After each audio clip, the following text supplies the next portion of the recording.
Hi, welcome to New Issues, and we're kind of abandoning the whole opening catchphrase thing entirely. I'm Dane Pace, Colin Karkash. David Robles. and our special guest this week is my good friend Jeremy Willard. Say hi, Jeremy. What's up? Um, so this week we're going to be talking about something very different. Initially we talked about trying to encompass all things nerdy and try to be a broader scope of things, but we still kind of sink into the comic book thing. This week we're talking about zombies and just zombies. They're big in pop culture these days, thanks to The Walking Dead mostly. Yes, I know that still technically falls back into comics, but that's beside the point. There have been several very good games come out lately about zombies, including Dying Light, and one of the games we're going to talk about very specifically this episode, The Last of Us, because I finally got around to playing through it, and I just have to talk about this game. And that's what Jeremy is here for. It's kind of his obsession and passion. Mine for years was Half-Life, and it still is. Power to the crowbar. Hey now, I resent that. I call it spectacular fanaticism. Most people, regular people such as yourself, would call it an obsession, and I do resent it. But you're probably right. Yeah. Along with that, we're going to talk about our personal choices for zombie survival teams, The Last of Us, our favorite zombie films, and of course, as usual, the news. This week we didn't have much on news, but we did have enough movie trailers and game trailers to make a trailer park, and subsequently a tornado come and wipe it off the earth. Which one do we want to start with? Let's start with movies. Okay. Let's go alphabetical order. Let's go with Ant-Man first, I think. All right. Yeah, that was the first one to come out. Yeah, too. that was the first one to come out. So, how do y'all feel about it? I mean, there's a big tonal difference between Ant-Man and this one and the first one. Like, this one actually you develop, it shows a sense of humor, and there's a plot, you kind of understand what's going on now. But that's something I liked about it. It also shows more action. Yeah. So this was a little bit more of what I expected, or this was what I was really anticipating. So, like, people would ask me, it's like, oh, what'd you think of the first Ant-Man trailer when it first came out? And I was like, well, I already know I'm going to go see the movie. I want to see, like... They didn't even need a trailer. Yeah. I was like, oh, I'm sold already. And so then, like, what I was really wanting was a trailer that would get the average or just, like, avid moviegoer, like, what's going to get them to go say, huh, like, they want to actually go see it. And so that's what this did for you? I mean, I'll jump in here as somebody who's really not familiar with the movie or anything like that. In fact, this was the trailer. I watched it before we started the show, and that was the first exposure I had to anything as far as the movie goes. I had no idea who was in it, and the first thing that popped out to me was, wow, the star power. I mean, Michael Douglas in there. I didn't expect. No, that was kind of unexpected to me, and I think that's easily somebody, something that could draw the average moviegoer to it. Is just at least kind of names audience involved in this. I like the introduction of Yellow Jacket in the trailer. Yeah. Yellow Jacket looks sweet. Yeah. What about that high stakes train fight?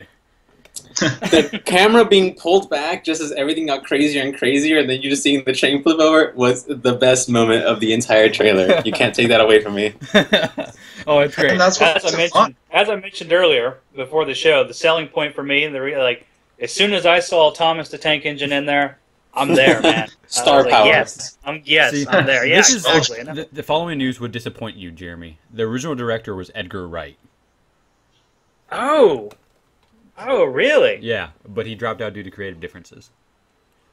Oh man, Isn't that a bummer? I so would have been there then. Yeah. I mean, it still looks good, like a good movie. Like, Yeah. Honestly, it seemed like something I'd like to see. But, oh man, yeah, I definitely would have. Oh, what if?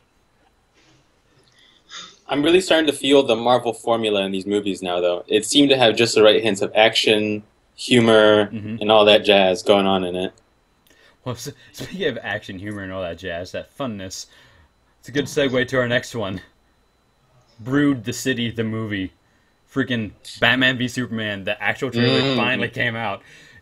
So much brooding. But it's Brooding so all over. awesome. I'm so looking forward to this because we got to see a lot of things in this. We got to see the new Superman suit. We got to see Batfleck, which I'm very beginning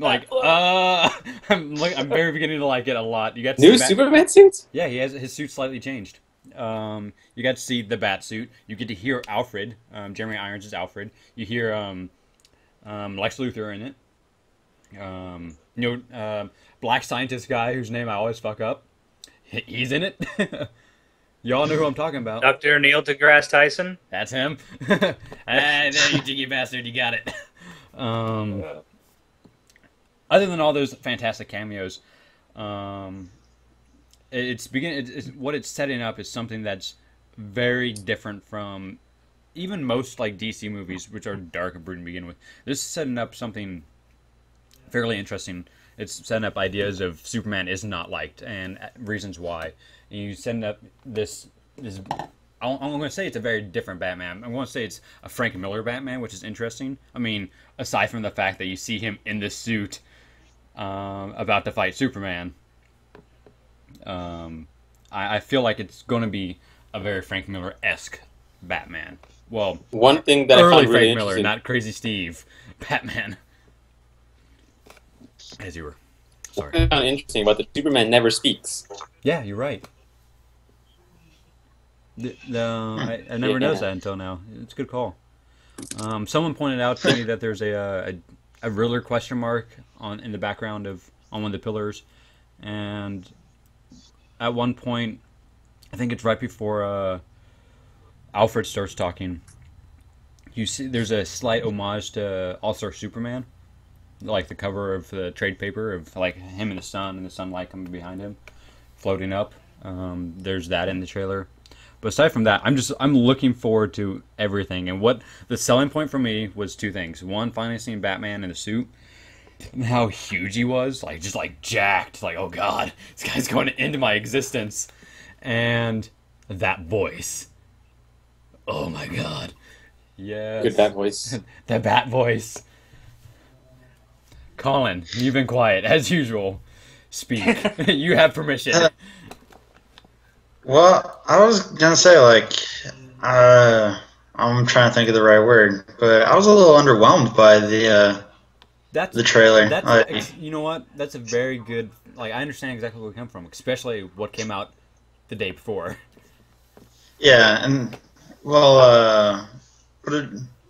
I don't know. Even though this again, I'm gonna go see the movie, but this one's like, I need a little more like push to really sell it for me. And you know what? A lot of people still don't like the idea of Batfleck. I'm in the boat saying he'll pull it off just because he didn't want a repeat of Daredevil. Like out of sheer like willpower, he'll do this right. I don't have a problem with him. I'm all up for like letting different people try different interpretations of these characters. Yeah. But I don't know. I'm still withholding judgment until I see the movie. Yep, that's fair. Any other final thoughts on that one? I like how it has so much consequence on what happened on Man of Steel. A lot of movies gloss over what happened in the previous movie, and this one seemed to be all about, dude, there's an alien here that decimated a whole city, and people are not happy. Yeah, I never really thought of it that way. Yeah, you're right. They do, and it's very like, and there's two. It's important. It added weight to it. Yeah, it's two distinct sects. There's people who again idolize him, and then there's those who are like, no, this is no good. So, dude, there's a part of the trailer where those like guys with the guns bow to Superman as he's like about to walk through, and I was like, oh my god! If you look at them, they have little. They have the symbol. Yeah, they have a symbol on their arm. I was like, So I like Superman's army. That would be terrifying. Like I'm looking forward to it just because I like seeing Batman, and I'm optimistic about movies. So which leads us to something far more happier. The second trailer for episode 7 came out. And thinking about that trailer makes me grin. I get so excited thinking about it. Like, Jeremy was watching it earlier, and I heard it over Skype, and I got excited just like hearing it. I was like, yes! And also makes me wish they'll find a way to keep John Williams alive forever, to be honest. They'll just start making a program, like in a computer, so it automatically generates all these John Williams tunes. That would be awesome. Any opinion? I'm going to see it. I love Star Wars, always have. Any opinions? Anything you didn't like? Anything you liked? Like, is it something that just seemed off to you, or is it just too mysterious for you? Because there's so much like the thrown at you right now. Because it's something completely new entirely. There's I can't think of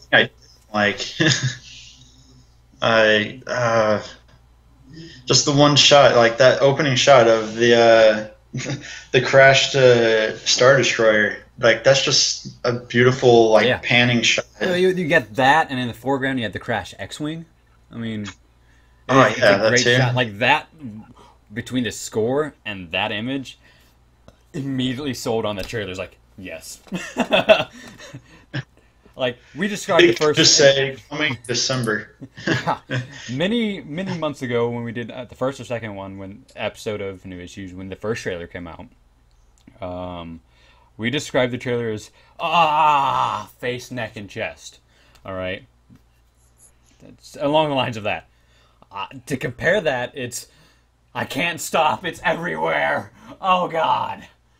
It's on the walls. You almost get it secondhand.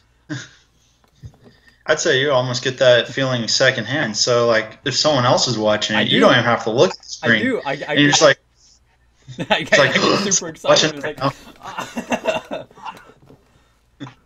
Jeremy has something to say. I know he does. I can see it in his eyes. And he told me he has something to say about a very specific line. So I'm going to let him say it. So speak. Well, I mean, I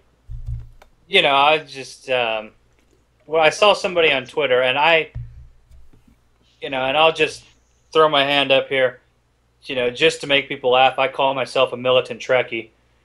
Which is funny, as much of a Star Wars guy you used to be. Yeah.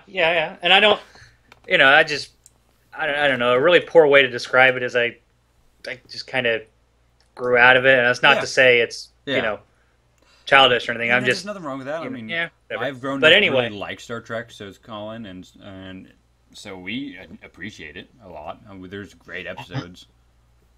Yeah, I mean, I guess that's where that's kind of where I'm at now. It's like, I can appreciate it for what it is. It's it's a great piece of work. A lot of people like it. I just, I just found other things. But anyway, the main thing, I saw somebody on Twitter point out that when Mark Hamill's talking in the beginning, when Luke Skywalker, Dane just disappeared.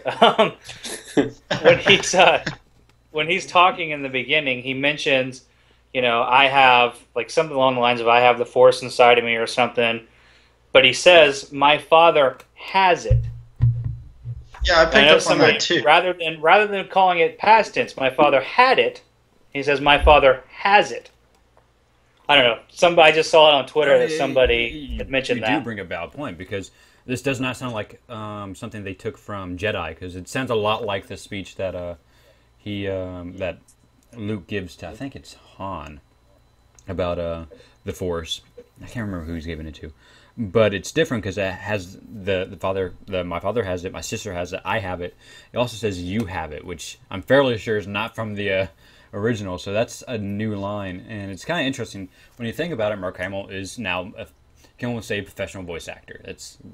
That's like, we talk about him a lot because of his voice acting stuff on the show, and it wouldn't surprise me if he sat there and started listening to what he sounded like years ago and started imitating that voice, that younger Mark Hamill, so it isn't such a strong difference in vocal tonnage, because people get older, the voice changes. So I think he's actually doing an impression of a young version of himself for that speech, which is kind of cool. I didn't even know that was Mark Hamill. Really? Huh. Yeah. Learn something new every Yes. day. Everybody Yeah. probably just assumes that's who it is. The way It sounds like Luke. So, but yeah, well, and what other sister is there going to be? What other character has a sister? father, Or talk sister about- with the Force. right. Friggin' yeah, there's so many great little moments. We haven't even talked like when Han and Chewie show up, and that line,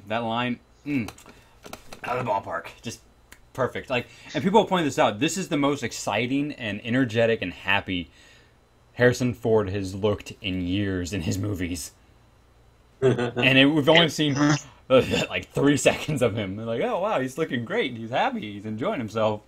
So, and it is interesting though that they have looks like they're inside the Millennium Falcon with their guns raised, like they're preparing, like they haven't been there for a while or something. Like they're preparing to be shot at. Kind of interesting note. Wait, maybe it's Chewie were home, as in like they just got back onto the Millennium Falcon. That's what I'm thinking. That they just got back onto it and they're kind of clearing it out, making sure there's no dubious personnel on Reclaim. board. Oh.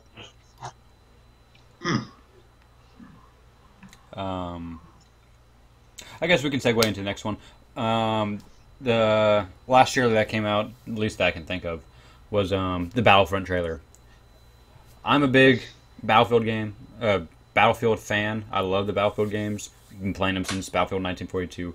Big Star Wars fan. Been loving playing the Battlefront games since they came out. Years ago, they was working on a third one. It got canceled, and then DICE said, the guys behind Battlefield, like, you guys essentially ripped off our game. We're okay with that. And then we're going to take those properties and do something awesome with them. Something I've been wanting them to do for a long time. And they finally, I mean, we've known about it since last year that they were working on it, but they finally showed a in-engine gameplay trailer. Now, our producer, very, I think sardonically pointed out that it said in-engine, which means it could have been post-processed all to hell and stuff to look as beautiful as it does. But with that said, That's what was that? as most are. Yeah. But I said, as of right now, it looks beautiful, and it like the first thing you see is Endor, and which is a very lush planet with lots of foliage and great lighting through the trees and stuff like that. It's a very good spot to pick for a trailer. But from what it looks like, it's essentially, it really is the same game, it's just ported onto DICE's brand new engine, and it looks fucking beautiful. In HD. Yeah. It looked fantastic. Yeah.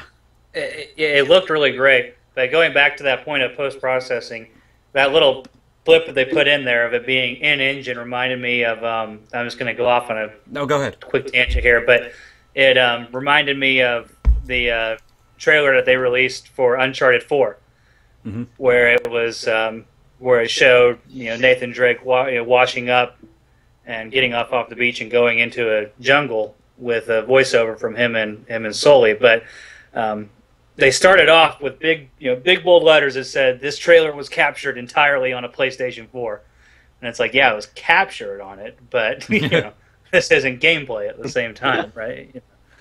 See, and that looked amazing as well, but it's probably the same thing.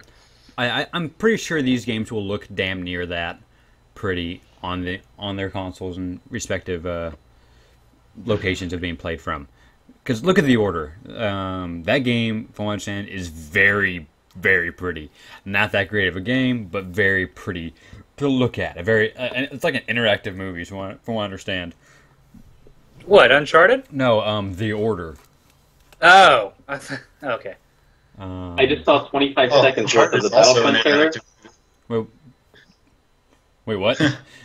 I think my timing is off because I hear you guys at a different time. But I just saw 25 seconds of the Battlefront trailer. Yeah. There's no way this game's going to look this damn good.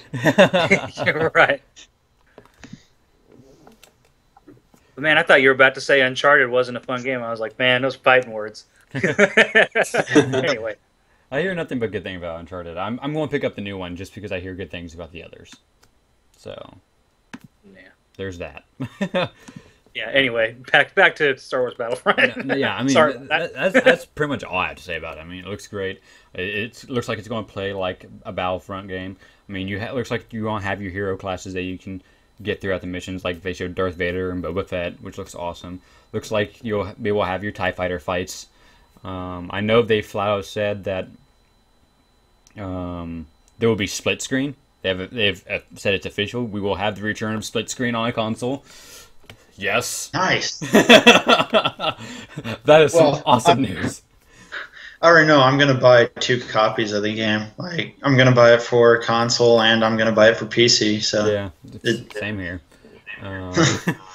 It's I just love the Battlefront games. They're great. I don't They know what really to are. say about them. I mean, they have, because they're using sounds from the Star Wars library, they have a great sound design. They have a great score. Usually, John Williams has a hand in it a little bit, just to make sure everything's just right. I know Ben Burtt tends to have a hand in a little bit for sound design. But all the stuff they've been showing looks great. Looks like they really care. I know they went to Lucasfilms' warehouse and they scanned the original models and stuff for the ships, so they'll be very accurate in the details. So it looks awesome. And we live in an age where these are highly detailed games, so they're not gonna have like low poly counts on these. My only concern is like something like Indoor, you'll get lost in the forest because all the foliage, you just sensory overload. And then you just get killed for leaving the battlefield. Yeah, friggin' I know you can like hide out in, like the Ewok huts and stuff and snipe them up there and shit like that. So that first video you're going to look at about Battlefront, Jeremy, the one that said no, not that one. They actually talked about like those guys actually got to go to DICE and see like a full demonstration, like playthrough demonstration. So, but that's all we really have for trailers. I mean, it's something different in the news, which is nice. It's happy news because I couldn't stop. Like seriously, I couldn't stop grinning for the Star Wars trailer. Definitely, I get giddy every time I see the Batman trailer. Battlefront, I just get excited because I'm like, yes, another great game I can play.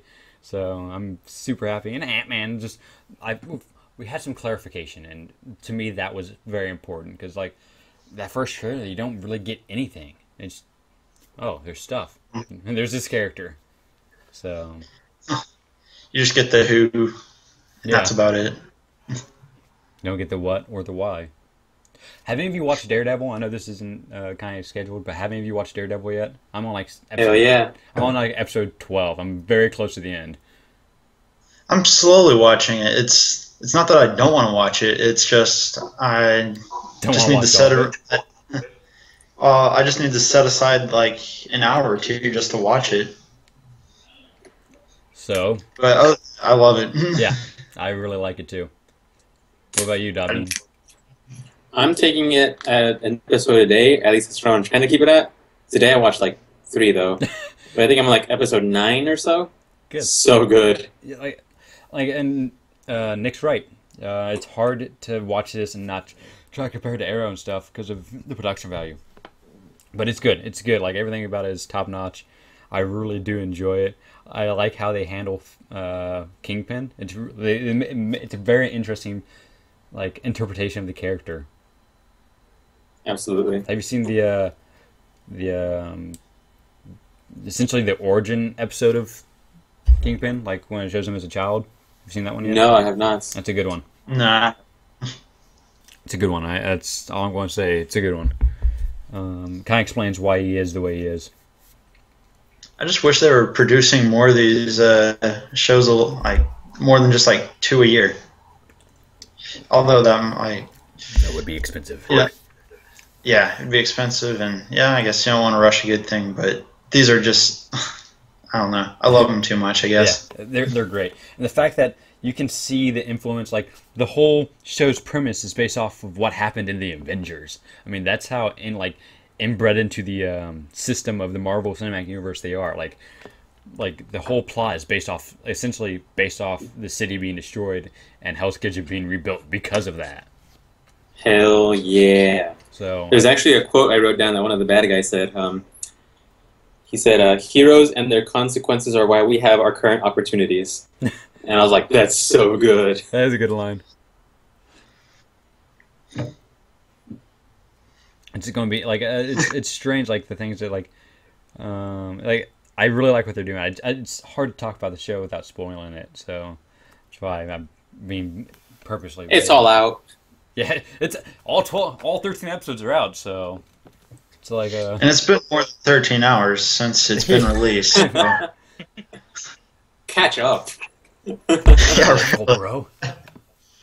I just wanted to touch on that because we do occasionally talk about Flash and Arrow. Speaking of Flash and Arrow, what do you think of these last couple episodes? I know you don't watch or haven't watched it, David. I know Jeremy doesn't watch, but I know Colin watches. I haven't talked to him about it. Let's see.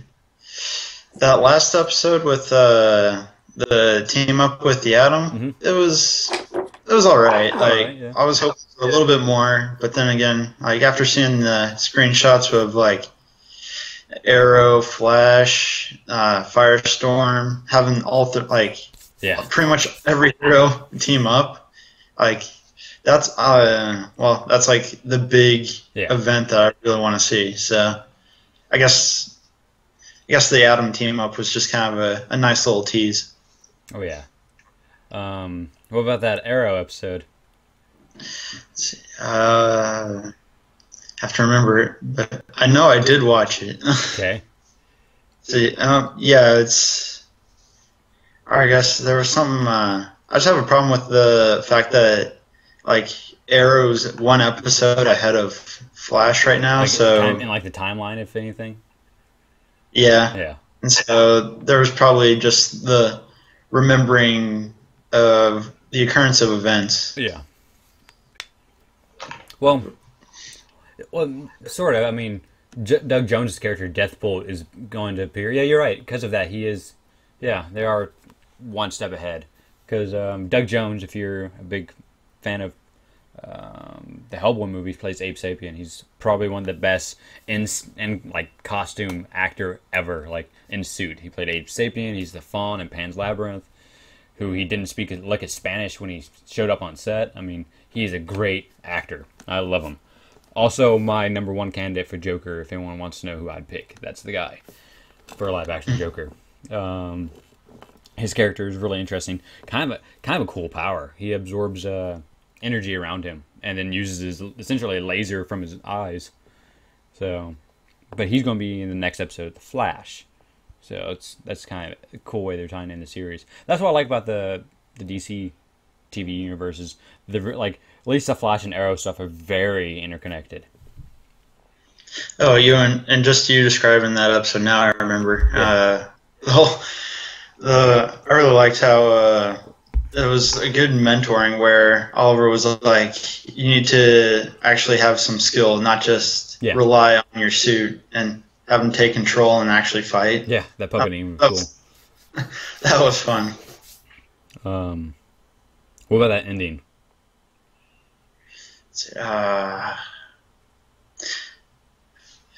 You're gonna have to you'd have to say it again because okay, for one viewer, spoiler alert if you don't watch Arrow, Roz decides to take vengeance That's yeah. Okay. Pretty much. Yeah, as a motivation to become Ra's al Ghul, Roz essentially kills Oliver's sister. Yeah, that's it. Yeah, and they're so teasing Lazarus Pits. I'm so excited. As a motivation to what? Oh, since you're not in the following, Roz has deemed Oliver Queen worthy enough to replace him as his successor, and Oliver turned it down. Oliver turned it down, and Roz is like, "No, you don't get that option." And he's doing everything he can to force him into that position. And this is another part of the step. He's just like, all right, down with the sister. I just imagine behind the scenes, like Roz is throwing like a hissy fit. This is the fucking bullshit. No one says no to me. Why don't you respect me?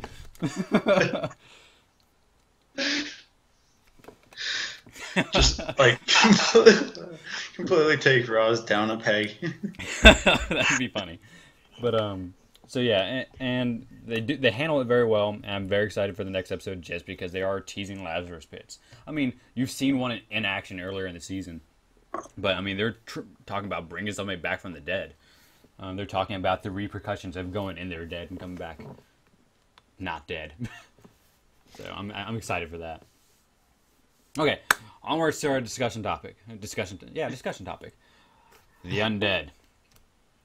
So, first Speaking up, of Lazarus Pits. yeah, speaking of Lazarus Pits, the undead. You are thrown in the middle of the zombie apocalypse. You have the choice of any person of nonfiction or fiction of any time to be on your survival team. Who do you pick? And they do not have superpowers. So they can't be essentially they can't be a superhero or supervillain. But they can be human. Essentially They can be human. Yeah, so they can be human. No, they can't be human. They have to be alien. Darn! My team I'm gonna is take those microbes that they're gonna find in the moon next to Jupiter. yeah. That'll be my alien. My team is essentially 3 right now, counting myself, until I can think of another one. But the 2 I got are great. So How are we doing this? whoever goes first goes first. 'Cause Well, I mean, you're bragging about your team. Apparently, they're Seriously, really awesome. come on, Okay, show them on. to us. okay, first Come one, on, show us your Oliver hand. Queen. There you go. He has that hunting ability. That alone, him with that bow is awesome. He is a survivalist. To me, that's a natural choice. My second one, this one's gonna come out of fucking nowhere, but you'll like this one.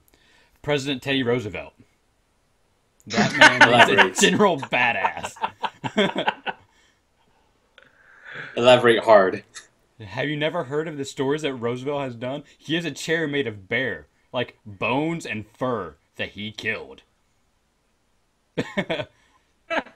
he was a He also has bears named after him, but that's not as intimidating. yeah, right. He's an avid hunter. He was an avid outdoorsman. He was, I can't remember what he was in the military, but he's a Rough Rider. I think I know he's in the army, and he was in charge of a cavalry at one point. So he is a survivalist, and it makes sense to be with some guy who knows the outdoors, who can go hunting like that, who knows how to kill things. And then, of course, me, who's going, oh, You're gonna be such dead weight, man. They're just gonna dead. cut you right off. We don't need him. I am that dead twin that never fell off in the fetus. You're a comic relief. That's all they carry you Yeah. around for. The irony though of having Oliver Queen and a president teaming up is kind of funny, because if you go with comic book Oliver Queen, he's like all like down with the system. So It'll make for some great antics. yes, that's my team. I mean, That's that's got buddy sitcom written all over. I know, right? Yeah, I'm He just was imagining. the president. Yes. He was the president of the United States of America. what would happen? Wednesdays after the Big Bang Theory. Here's Friggin' I mean, I was thinking about pulling from other characters, like Han Solo would have been cool, or Indiana Jones would have been a good choice, but I think he would have just been there because he can woo women. I mean, I don't think he could really survive without his resources.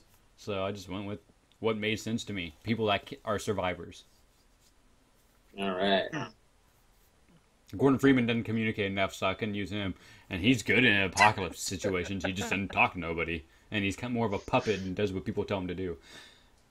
Very well. So I guess if I told him to go get me food, he'd eventually come back with food. You know what? Fuck it. Freeman's on the team. He has a good power suit. He has some protection from zombies. It's all He'd good. come back. You know what would happen? He'd come back with a whole deer attached to it, like on his crowbar. He'd Yeah. be carrying it on his back. Like just dragging or something, yeah. Right? So, yeah. And he'd just like Dr. Freeman's now whatever on my team. hunting he would do, it would be with his crowbar. He has a degree in theoretical physics. I'm sure he can build something. He's kind of an engineer. Well, what's a degree in theoretical physics gonna? What good is that gonna do you in a zombie apocalypse? What good does it do anyway? It's a degree based off of what if. It makes you money, is what it does. I assume, anyway. I don't know. And again, what good does that? What good is money in a zombie apocalypse? Could be like Fallout Universe and bottle caps or some like currency for some strange reason.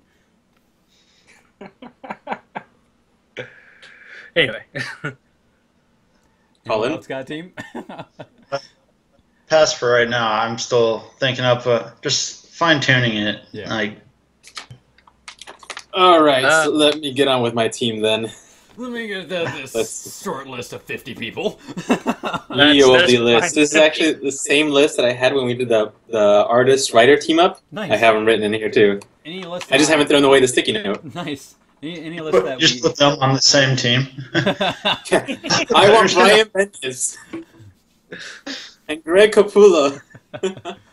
Actually, Capullo wouldn't be a bad guy. He's a pretty strong guy. He's a big dude, so he could do some heavy lifting. He would just insult the zombies until they give up. He'd take away all hope from them. Your art sucks and you should feel bad. He can't even be a human, right? Don't even know how to fucking walk. You should just give up. Yeah. Okay, so for my people, I have John Connor. Ooh. The dude survived the robot apocalypse. How is he not going to survive the zombie apocalypse? Those robots were programmed to kill humans. Zombies are just happening to kill humans. This dude is ready. That is really, you're right. That's good. That's sound logic there, sir. Fuck yeah. Next I have Hawkeye, just because you need an archer. See? An archer just seems to be perfect. Archers are great. Indiana Jones, I actually picked him. The dude's made of luck. He gets out of every situation, so he's going to work out. And MacGyver. He's my engineer. Ooh. Boom. List done. Good choice. MacGyver, like, oh, we got some sticks, an old car, a corpse. We can make a puppet and confuse all the zombies and have them follow it out. MacGyver would be so good, because it would also be comical. You know what's crazy about MacGyver?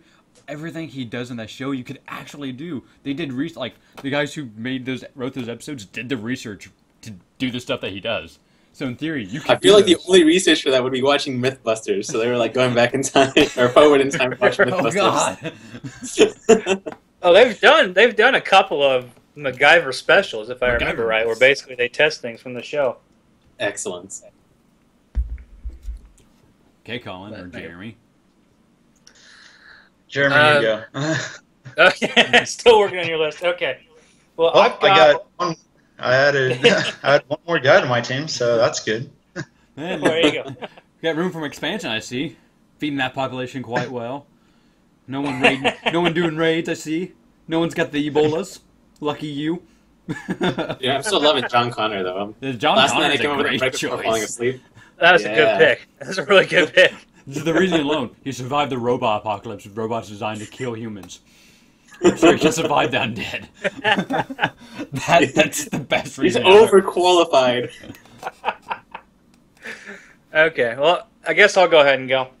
How I got mine set up, I kind of put together, I've kind of got a big list here. I've got like a starting five, kind of going basketball. I guess I'm like the coach, and I got my starting five. And I got a few honorable mentions that people I thought about picking or, things I wanted to pick from, but I ended up not. But anyway, so first two, as I mentioned earlier, militant Trekkie, as I call myself. So picked a couple from Star Trek. First one, Dr. Gillian Bashir from Star Trek Deep Space Nine. Okay. And reason why is, number one, good to have a doctor around. Yeah. Oh, crap, a doctor. Yeah, exactly. Good thing to have around. And of course, number two. Like, get sick? That doesn't happen. It's called being a man. But number two, and I don't think this is considered a superpower, but when he was a kid, when he really didn't have a say, his parents, genetically modified him to be smarter. I don't know if that's considered it wasn't his choice or anything like that. It just kind of happened to him. So he's really, really smart. He's like a human calculator, basically. So he's kind of, he'd be a good engineer kind of brain to have around. Second choice from Star Trek, Commander Data. Oh, yeah. Good pick. You know what? Seems it's not. I mean, number one, can't get infected. He's not human, so he can't get infected. Sole survivor of your team. You're right. Your team will always survive, even if it's just a member of one. Right. Doesn't get infected. Doesn't need food. Doesn't need sleep. I mean, this seemed like a no-brainer to me. Plus, he's an android. He's another one who could figure. He's got an engineering mind, that kind of thing. He's got superhuman strength, which, that's I guess that's could be I don't know if that's superpower or not, but standing watch at night, like just doing patrols because he doesn't need to sleep. So fuck it. He doesn't need to sleep, right? Roving patrol, right? There's an episode where him and Picard have to go. They're going on some mission. Some clandestine mission somewhere, so they're on a Klingon cruiser because Klingons have cloaking technology. So I think they're going into Cardassian space. But anyway, like Picard lays down to sleep, and then he's just standing there staring at him because he's got nothing to do. And Picard he can't get to sleep because it's so creepy having someone just sitting there staring at you. Right, exactly. And he's like, as he explains, he's like, I do not require sleep, Captain. But anyway, second pick. So, third pick, coming out of one of my favorite video games, Mass Effect series. I threw in Commander Shepard. He's just, he or she, I don't really, whatever your choice was. Yeah. Just an overall badass. You want the she in this case. The zombie apocalypse, humanity is wearing thin. See, there you go. That's, Yeah, but what if that's not bad. Yeah, I doubt she'll pick you, but you just want her there. Yeah. It's nice to have company. Yeah. Well, I said, whatever kind of Commander Shepard you have, he, she, Paragon, Renegade, whichever one, they're a badass. They're just really good at being awesome. That's really the only reason I picked it. They can. Shepard can kill. That sentence really good at being awesome. Like if you're awesome, you can be bad at being awesome. it's just a strange sentence. He's awesome, but he's bad at it. Well, like I said, Shepard's good at killing. You need somebody to kill. Yeah. Everybody's got to be good to kill, Let's see. Another one I picked, but I don't know. We were trying to figure this out. Is from Mass Effect, Liara T'Soni, which I don't know if you guys are familiar with Mass Effect at all, but she's from a race called the Asari, and they're extremely, extremely intelligent, and they have what are known as biotic powers. So I don't know, that might be a superpower thing, but they can create stasis fields and stuff like that, and so S power's in the name, so yeah, pretty hard to might be I would throw that one out. I say this is the thing. I had it out. Unless it's the power of love, no power. Well, Hal Jordan was just a human, but his ring, though. I'm talking about Huey Lewis in the news, though. If they're there, by all means, keep them around. They could get delicious. Have Huey Lewis in the news be the minstrel?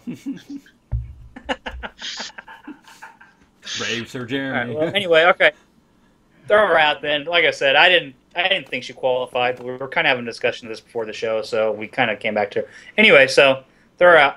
Last one I put in there, had to have somebody from The Last of Us in there. Like I said, it's my obsession. So I put Ellie in there from The Last of Us. Ellie is an interesting. I would have gone with Joel. I thought about throwing Joel in mine. No, I wouldn't trust him. Yeah. Good point. Untrustworthy. Oh, it's hard to trust Ellie. I mean, she's sneaky. First of all, she's a woman or girl. You can't trust them. Fucking sexist. Anyway, no, she's absolutely trustworthy because the thing about, she's more trustworthy than Joel. Oh, by far. I'll give you that one. I'll definitely give you that one. Right. Joel would be very good at this. As, you play the game, you see he's very good. Yeah. But he's also more, I I want people who are going to be team oriented. You know, they're going to be one, and He's all you know, about me. so have this hint of loyalty. Ellie's a very loyal character. Oh yeah. When she connects with people, she's very loyal. And I won't go into that because we're going to talk about that in a while anyway. But yeah, so I'd have her around. Whereas Joel, he's more for himself. You know, it takes a lot more to be loyal. So I don't think I'd trust him. But the other thing that somebody brought up earlier, I think David, it was you who said you had Hawkeye in yours because you need an archer. Ellie's a pretty good archer as well. Yeah. So there you go. She's also an archer. Pretty legit with the bow. Excellent. Yeah, We should have made categories for this team. Okay, Starting Colin. in the archer class. You're on the spot Starting in now. You can't push it to anyone else. Unfortunately, I just wrote down. I went with a team of 5. So also with Jeremy's kind of like basketball team theme. There you go. Except I'm not going to qualify. Well, Yeah. yeah. For cheating. Was writing out. All right. So, well, I'll say most. Okay, 3 out of 5 of them are like space-based. So, Okay. but I'll go with my historical figure first. Would be Davy Crockett. Oh, okay. Because, you know, he was known for frontiersmanship. He was a marksman, and you got to have a marksman with when dealing with the undead. And wasn't he a tradesman also? I mean, you can't trade with undead, but you can also trade with other survivors. So. Oh, and he was a politician, so he does have some. He has some leadership skills, and he was, I believe, he was a general. So, another good trait that you would need for. Still a trait that you would need. Yeah. And let's see. Another person I would go with would be Ash from the Evil Dead series, just because he's already dealt with the like crazy undead beings. So Yeah, his undead were also a lot more like psychotic and in your face too. yeah, and that was a part of the other reason I went with him is he has the chainsaw hand, so he's going to be good for like up close, and that's one reason why I went with him. Let's see, I went with Dr. Leonard McCoy. Ooh. Just because Great doctor. She took the whole damn planet with me in the divorce. Damn it, man, he's a doctor, not a zombie survivalist. Oh, why did I go with him? Had to be done. I was waiting for somebody to do it. Damn it, man! I couldn't think of one myself. And out of all the Star Trek doctors, he's my favorite. Al Bones is And see, also went with Malcolm Reynolds from Firefly. I thought Just because he's also good at planning. He's a great leader, and he works well with a team. So that's why I went with him. Yeah. But he knows what to do to get the job done. I'll say that. Yeah. And my last guy, I went with Luke Skywalker. Just because the whole scenario I was envisioning was there was a podcast called Edumacation. Okay. And they had mixed up some movie facts, but it eventually they came up with the idea of like, you know how in Star Wars the whole planet is based on like one location, and they thought of what would happen if Darth Vader like landed on the Jurassic Park island. And so that scenario I think would be great to have a lightsaber go up against zombies. And so Yeah. and that was another.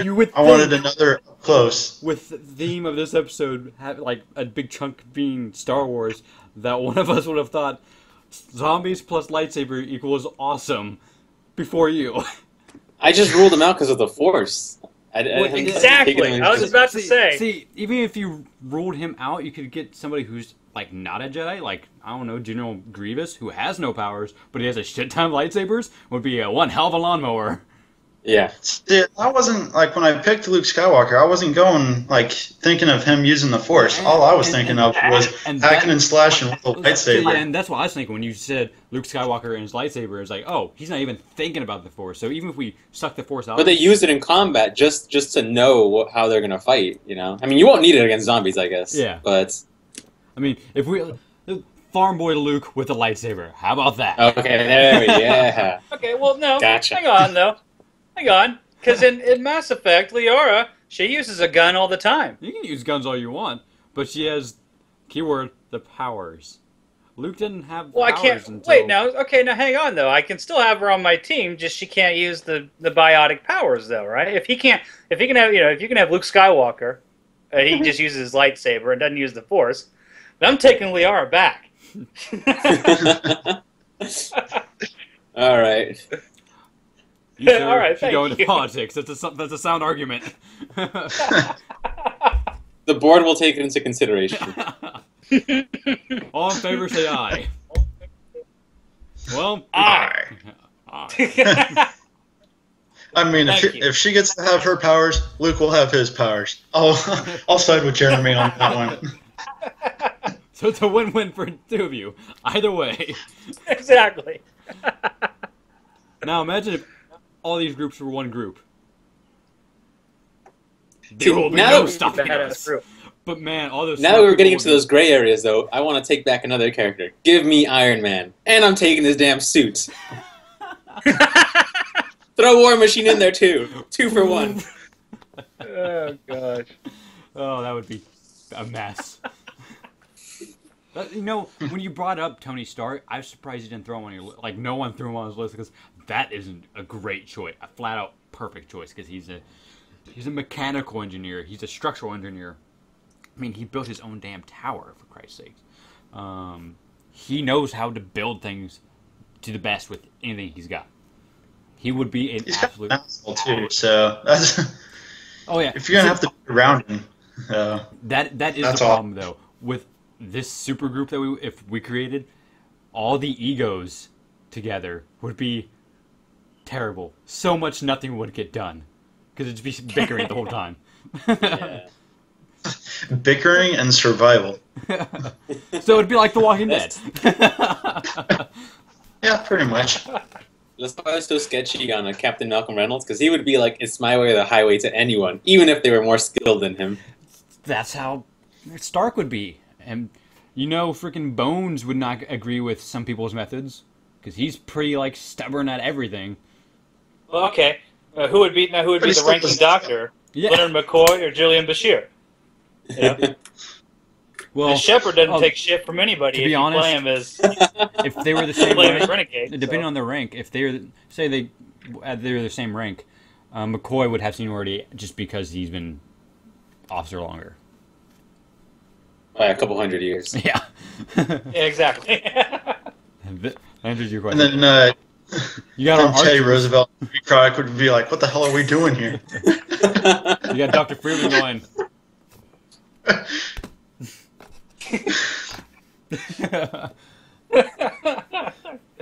I think the I'm thing we should paraphrasing point out him, here, by the way. the thing we should point out here, all of these people would be very useful to have, whereas probably I can speak for the four of us and say we would probably be useless Oh compared yeah, to the rest of we these would people. be the useless appendage.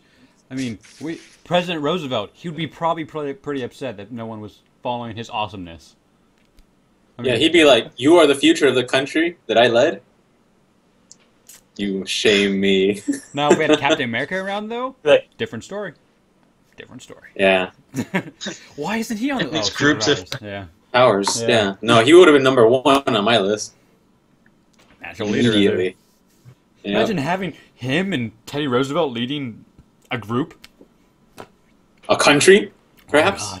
Oh, God. Madness. Sounds like we came up with another sitcom here, man.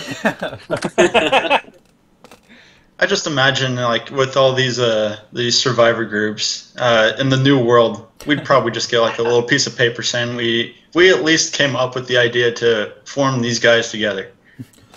All we want is just to live We wouldn't comfortably. get like a full name recognition. We'd just say those guys that came up.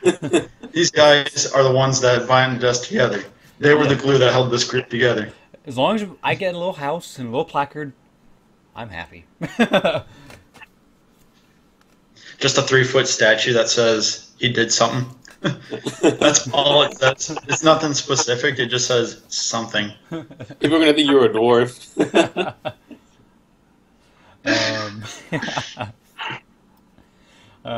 So we could this could branch off in two ways. We could segue into our zombie films, or we can go into our discussion of The Last of Us.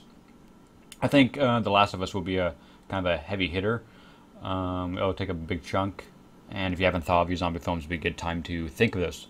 Or we could talk about the films and then just start focusing on The Last of Us, which will be spoilerific, by the way. Yeah, probably. Flip a coin. I don't really care. Well, time to get my mercy no mercy coin. Okay, well, I didn't mean literally flip a coin. That was more of a... Yeah. No, you have to be very specific with him. No, seriously. Oh, I've No known mercy? him for years. I should Mercy. have known this, but... My two-face coin. Oh, I got two 50-cent pieces. You know how hard those things are to find? I got them yesterday at work. It was awesome. Some guy You don't have paid- to look for them right now. I believe you. Oh, I know. I'm not gonna. They're next to me, actually. I was gonna But say, here he goes. some guy paid with them. Was like, "You're actually going to do this?" Like, yeah. I was like, "Sweet." Dane is seeing shiny things all over. He just like, look over here. Look at the screen. So, no mercy. We talk about The Last of Us. Mercy is zombie movies. Mercy. Hey. Zombie movies it Zombie is. movies it is. All right. My favorite films are in no particular order: Shaun of the Dead, 28 Days Later, both Dawn of the Deads, and that's and the original Night of the Living Dead. Those movies are great to me. I can sit there and watch them any time of the day, any day, and be happy. Well, you just said like 150% of my list, so I don't know what I'm gonna say now. Yeah, you just pretty much took all of mine. Look at that. I really wish Triple kill.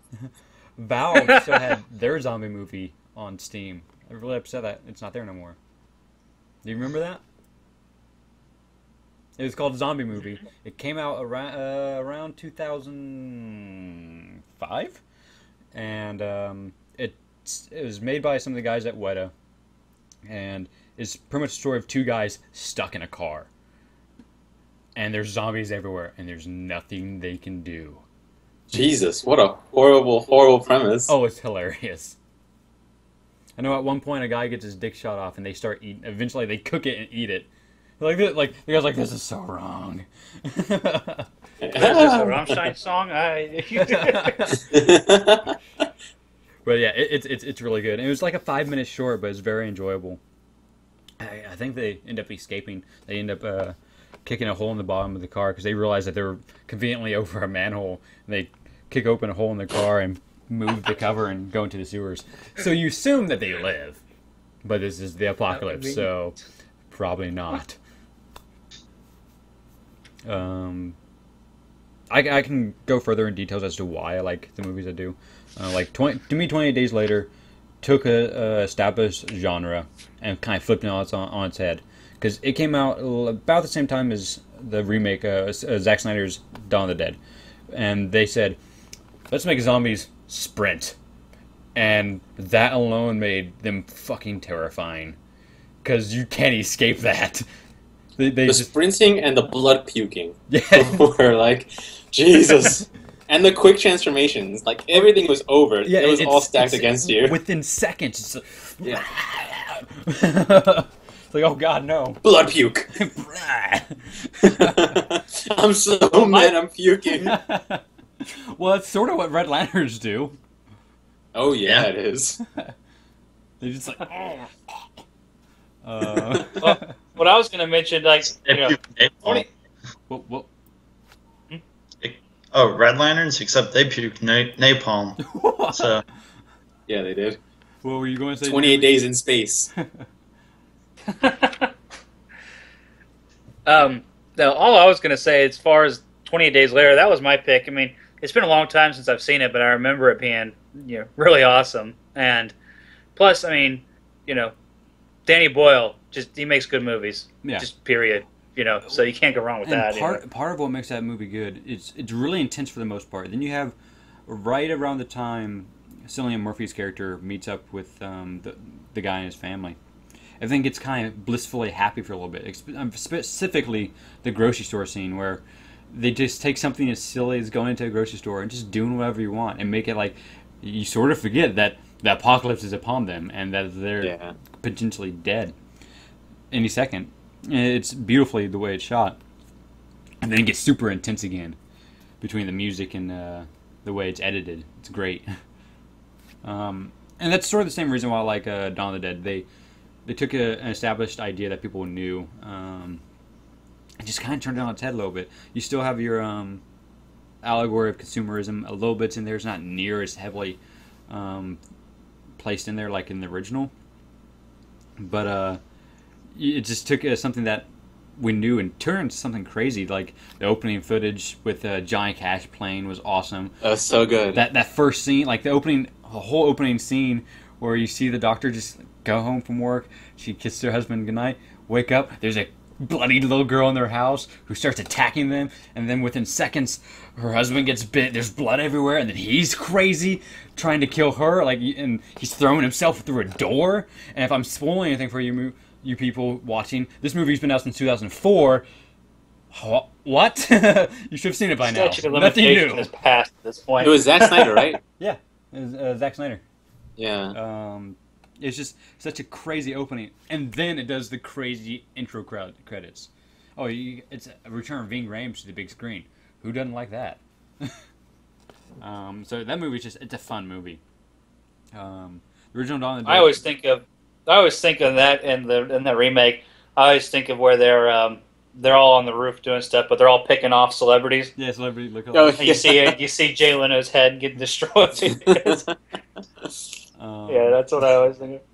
Freaking in the original I like because of it does have this thick allegory of consumerism and what it does to people. I mean, they're dead and they still go to the mall. They're alive and they go to the mall because they say, "Oh, that place is shelter. There's food and everything you needed," and they're happy for a little bit. But you've watched them just become dead inside because there's still nothing. Like it's interesting to see that the undead are becoming more lively than the humans because humans are giving up on everything. It's so hopeless for them to be stuck in this mall. I find that interesting. Kind of, again, taking ideas we like and just kind of swapping them over. The original Night of the Living Dead, we wouldn't have any of these movies or this conversation without it. Because to me, it's a milestone in cinema. It's important enough to speak. I mean, it's a very important movie in film history. Just because, one, it tells you what happens if you don't copyright your movie, because that movie is free to distribute. I could burn a copy right now and sell it and not ever get sued because it's in public domain because they copyrighted it wrong. 2, it's a really great story. And 3, it was a movie that's so terrifying, and that for the time it came out, people were throwing up in the theaters, and that's awesome. That's brutal. It is brutal. They had the virus. Blood puke. Oh no, it's napalm.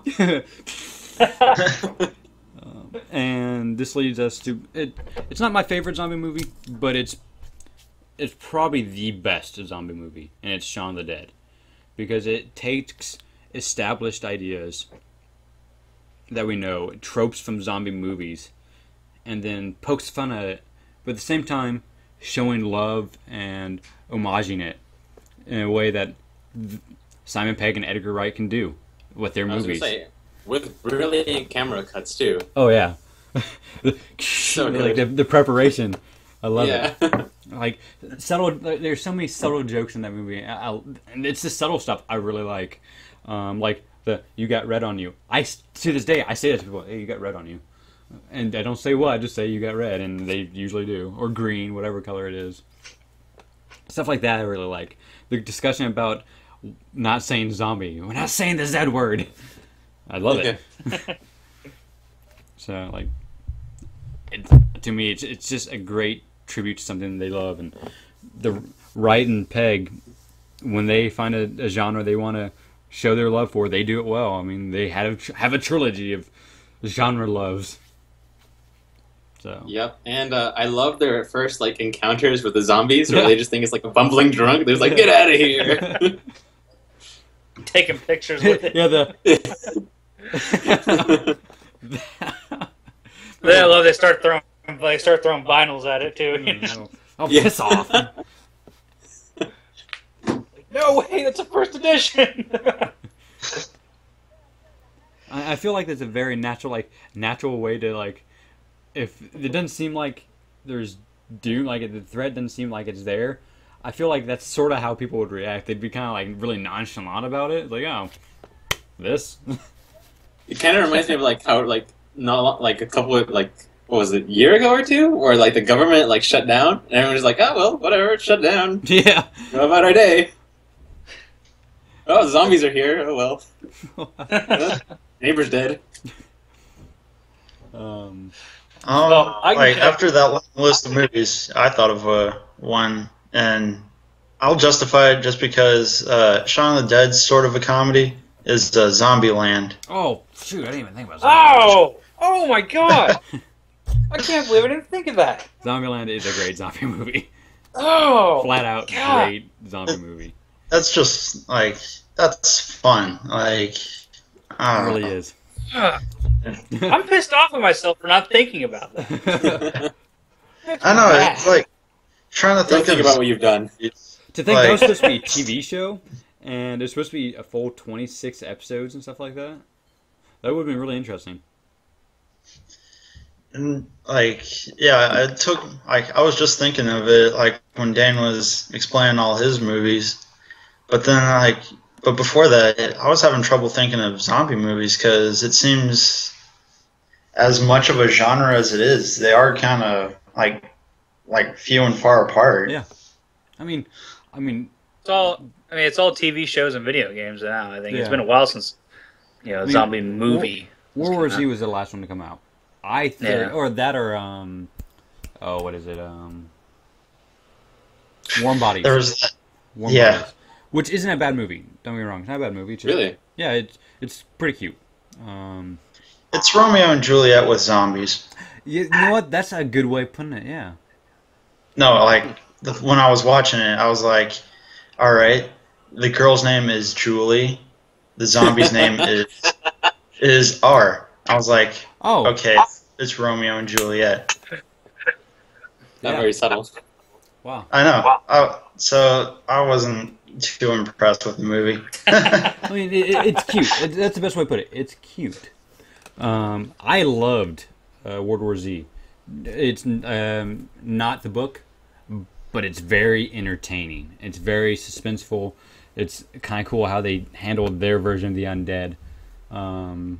They couldn't have done the book anyways, because it just would have been like an interview. Yeah, well, yeah, the book. That would have been it. if they did the book, it would have been a anthology movie, and those tend to not do well.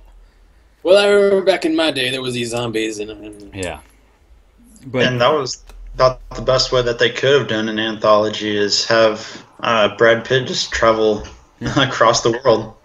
yeah, but it was good. I thoroughly enjoyed it. But you're right. The the movie. Jerusalem stuff was great. Oh yeah, Yeah, The loved that part of the movie. The freaking sea of undead. Yeah, actual scene. They had waves and everything. Yeah, freaking. It reminded me of like rats escaping, like when they're running from something. Is what it reminded me of. I think that was something they were kind of trying to go for too. I don't know though. I really like when they're at the WHO building, like how like immediately like the movie tone kind of shifts. Someone becomes like on edge, like oh no. Because up until that point, like even though things were sucking, like at least they always had some sense of control. Yeah. And like I don't know, escape. Like you could go somewhere. Yeah. But there, it just felt like you have to be here. It's so claustrophobic. Yeah. To me, that was handled very well. Again, it's just an alright movie, and I thoroughly enjoyed it.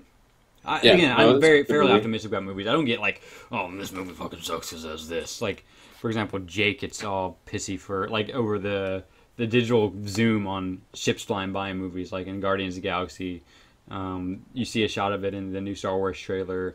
There you see a shot in Man of Steel when like he's flying, the camera zooms in on him. That particular shot drives him crazy for some reason. What are you talking about?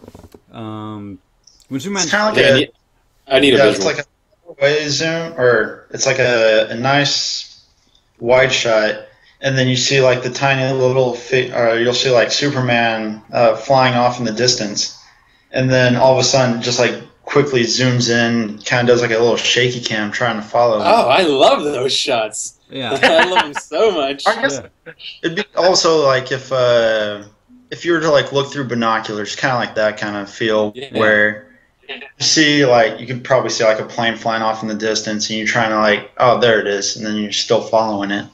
But with that said, because Jake also gets pretentious about movies, so I call him out on it all the time. You're being pretentious for no damn reason. Movies are for entertainment. Yes, they can be artful, but they're for entertainment. That's how I feel about that. And that's why I'm optimistic about movies. I don't go, oh, that movie. I rarely say a movie's terrible. I find some sort of redeeming factor in something. Unless it's something like, I don't know, I don't watch terrible movies as a whole.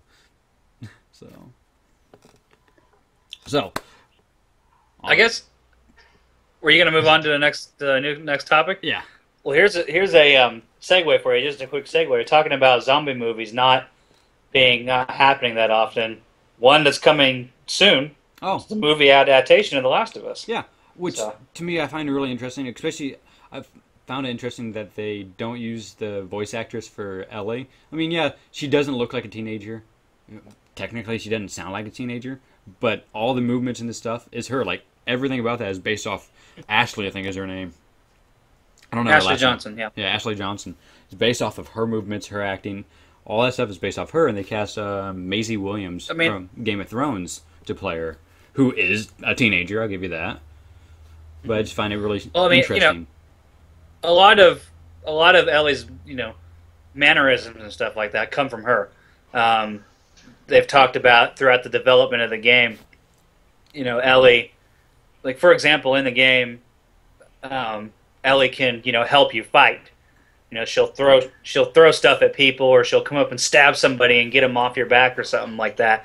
And that actually wasn't going to be the case before. That was something that the actress Ashley Johnson said.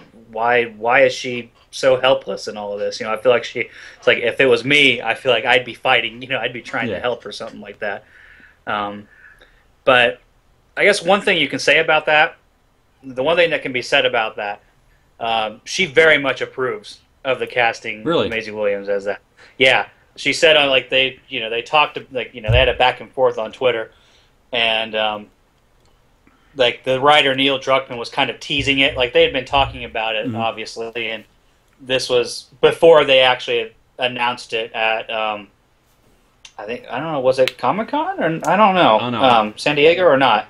At some con they had a panel about it, and that's when they announced Sam Raimi was going to be attached to the project as well. But anyway, before that, they were just kind of hinting at it, and on Twitter she said, so basically something along the lines of, that is my dream to have her play that. So at which point Maisie Williams also tweeted back and said, I would never say no to that. So that's pretty cool. So I guess that's one thing. That's one thing about it, is she very much approves.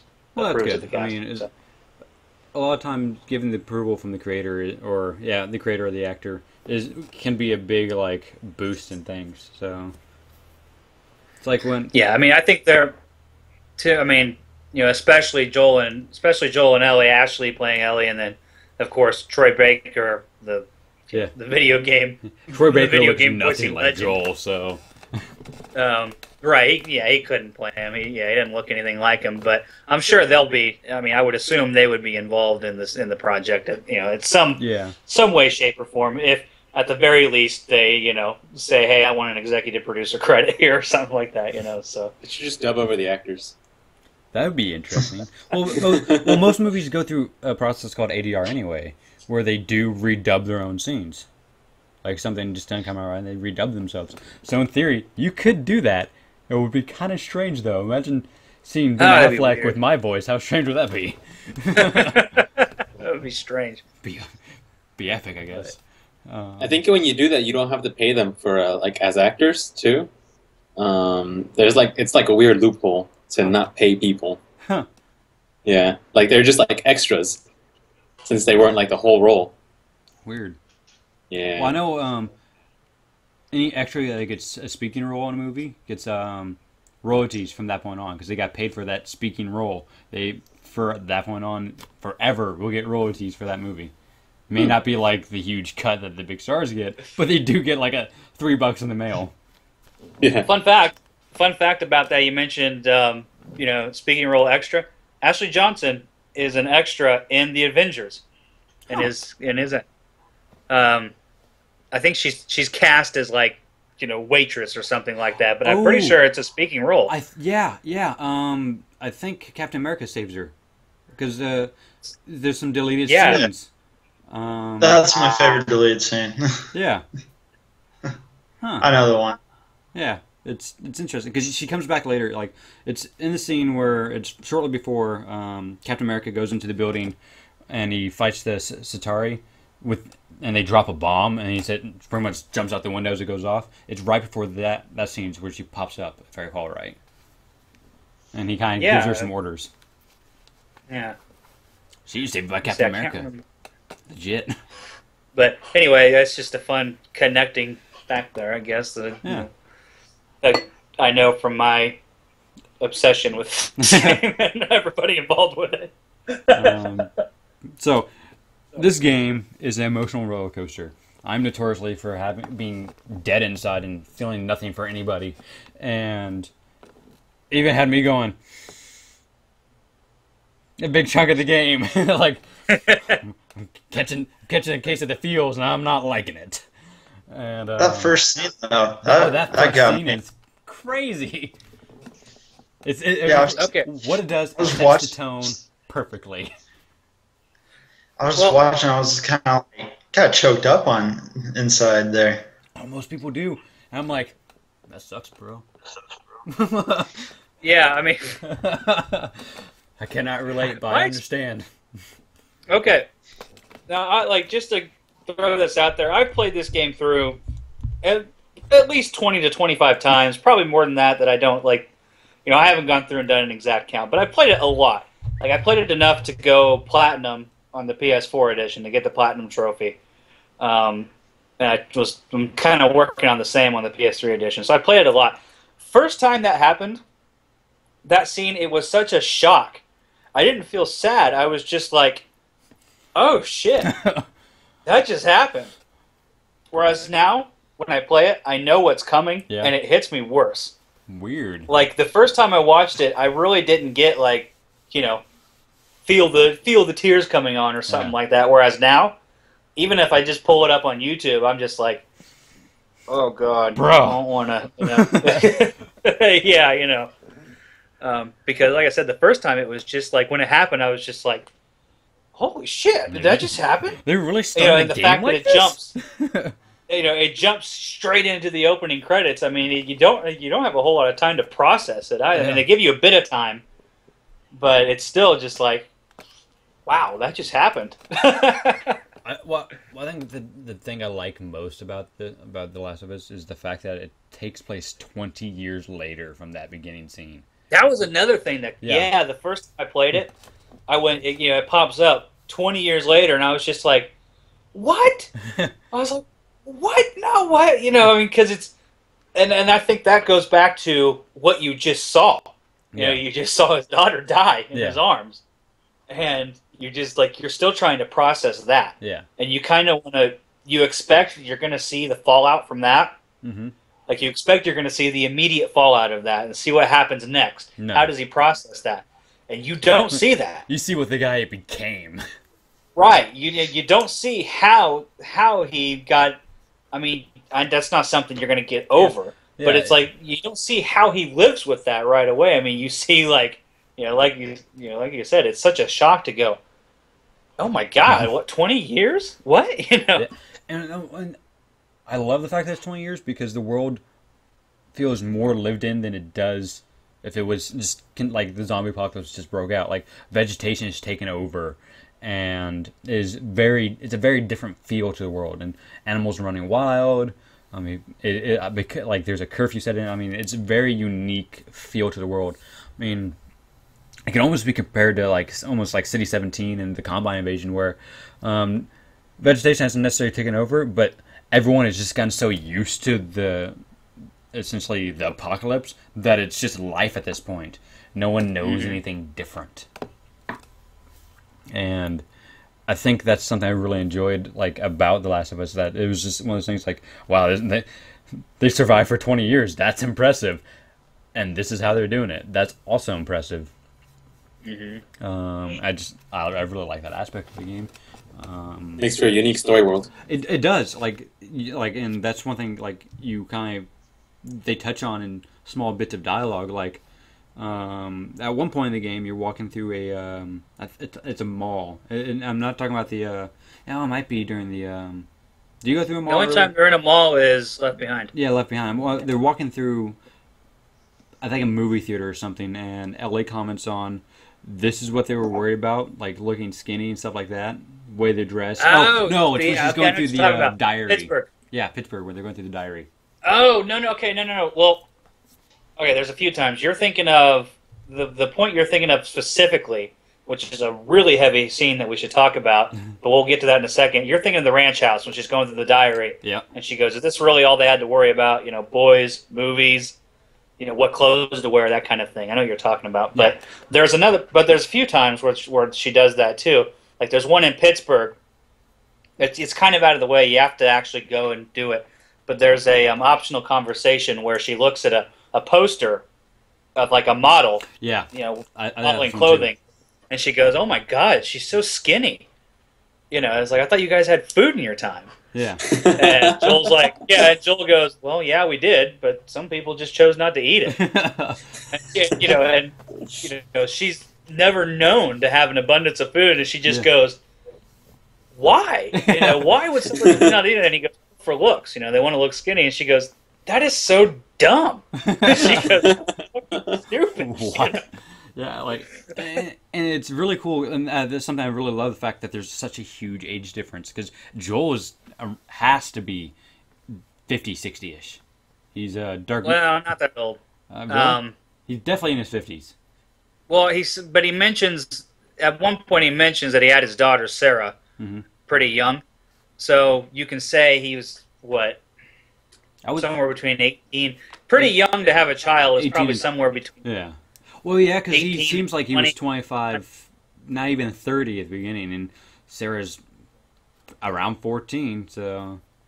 So he's probably... I think he's probably pushing 50, early 50s. He's not pushing 60 yet. Yeah, definitely early 50s, because he's described as an old man. Yeah.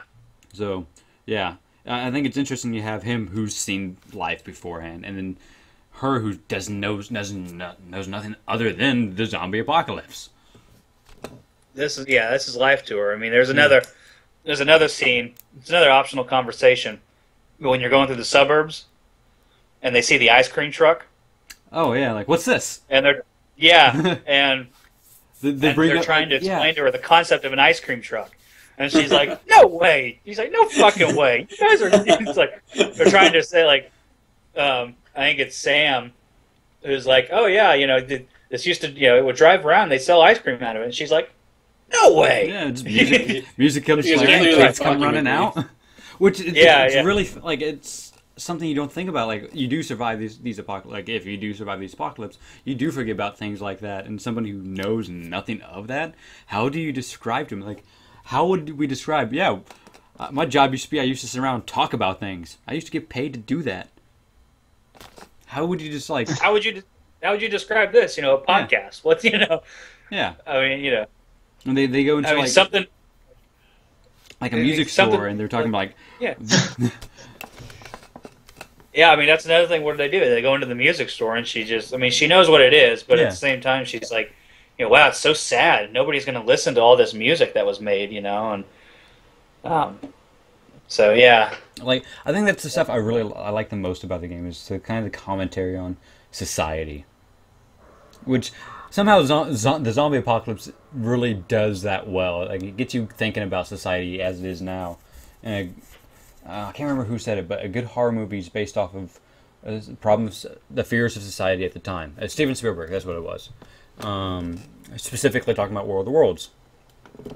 And the zombie apocalypse is a good way to look at humans and our problems socially, and then my favorite phrase today, turn it on its head. I feel like you always refer back to this. When you're talking about Superman, you refer back to this. When you're talking about Batman, you refer back to this. Talking about aliens, you refer back to this. Like, you're just like, I like how this is society. I hate society. You know what it is? I think I hate society subconsciously. Yeah, I hate people. Have you noticed that? I kind of don't like people. I don't go out. I love how I'm because I don't disgusted at this because it reminds me of people. Humans. I, for one, accept the robot overlords. At one point, you mentioned the zombie apocalypse being a good setting for this. At one point in development, there actually wasn't even supposed to be any infected. They're zombies. They're fucking zombies. I know they don't call them zombies, Yeah. but that's what they are. At one point, they actually weren't even going to have zombies. It was just going to be an infection. It was going to be an invisible infection that you don't even really see, but it's so frightening that it changed society like this. It was just a deadly infection. It happened, and people the evidence that happened. Like, it's just they're living with the aftermath. Yeah. So it's just gonna be like a regular old pandemic. The what? It was just gonna be like a regular old pandemic. Yeah. Right, and I mean, in the end, they decided not to. I think because they specifically mentioned, something like that would work all right in like a book, because you can picture it, that sort of thing. But in something interactive like a video game, that wouldn't really work. You need to have, the threat needs to be perceived. You need to have something that's it. And that's where, the zombies come into play for that, the infected. Which, the idea behind them is really cool. Because what makes the idea behind them so scary is how easily it can happen to us. Like, Yeah. I mean, Cordyceps. yeah, it's based off Real thing. a fungus that happens to ants.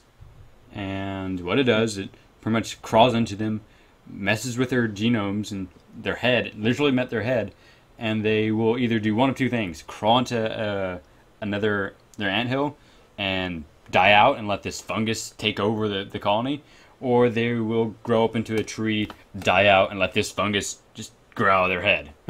Either way, they die out and a fungus grows out of them. And apparently the pollen... Either way, it controls where they go. Yeah. It's like, yeah. It's super infectious to ants. So if one does get it, and one comes near the colony will do everything it can to keep it away from the colony. And the idea was, what if that went to humans?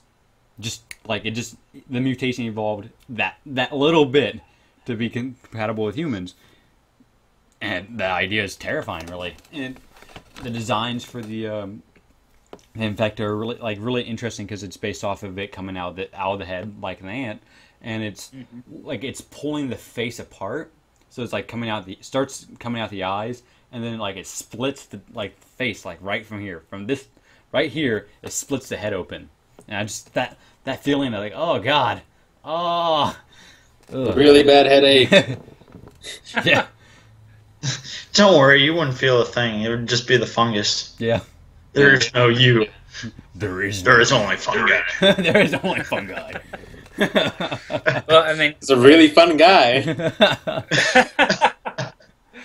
but I do believe that's called a rim shot.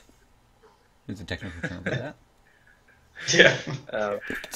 but it goes on to talking about how it splits the head open, and that it continues to grow to the point to where it consumes the head, you don't even have vision anymore, and the creature evolves into a clicker and has to adapt basically sonar in order to see. Jesus. And Yeah, those things are a pain in the ass. flickers fucking suck. Those guys, like it's crazy because you don't see many of them. He's talking about them earlier, the bloaters, and it's somebody who's been infected for a very long time, and the fungus starts acting as almost like a shield. It starts developing plates, so it starts becoming armor, and a bloater is one that's completely covered in fungal plates. It's become one giant bit of walking fungus. It's like Swamp Thing, essentially. That can throw friggin' spores at you. I think the funniest line from the video game comes from your first encounter with a bloater when you're in the gym, and like the first line is when when you hear a really loud bang and Joel goes, "Oh, that doesn't sound good," but then when you see it, Ellie goes, "What the fuck is that?" and like it's a goddamn bloater. She's like, "Oh, what?" I just love that. Like, what the fuck is that? Another thing that drives me to the game is this is one of those games that tells a story without it being there. You have to find it. My favorite ones is the story of Ish. You find it in notes. I love games. Yes. I love games that tell a story without you with that. It's not there in your face that you just can kind of just find it. Ish is all you know him by, which could be something short. You find letters. Apparently, at one point, he was a boat captain of some sort, because you find a letter from him on his boat, and he says, "I don't know how long I'll survive," because he had to come in because he ran out of goods. Like, if you find my skeleton, please don't step on my skull. Like, he's very polite about it. He eventually starts up a society inside a sewage, like, I can't say inside treatment. sewers, yeah. Like, inside the sewers for Pittsburgh. And it's really interesting. You can kind of see the evolution of this character, and then you see the evolution of their society too. Yeah, and this. I mean, you start finding notes from more people that have joined this society, and you realize it's got you see the growth of it through these notes and what they talk about, and you see how they build up this thing, and then it all just goes to shit eventually. Something happens. You never find out what happens to Ish. You just stop finding letters. The last one you say is like, "I must be strong." Like, it ends with, "I must be strong for her," but you don't see anything else. One of the characters ends up getting trapped in a room with all the children, and implies he kills all the kids and then ends himself. I mean, this game is a heavy game. And you see on the floor in that room. Yeah, like I said, it's heavily all you implied. see. I mean, you see the bodies covered. Like, you see where you find his body just fine. Well, but then you see, you find these small bodies, and they've been covered. Yeah. They have, like, a cover on them, and you just see this writing on the floor in big letters on the floor, "They didn't suffer." Like, and it's like, Jesus. Yeah. Like, the game. Do you step on his skull? No, it's a different guy.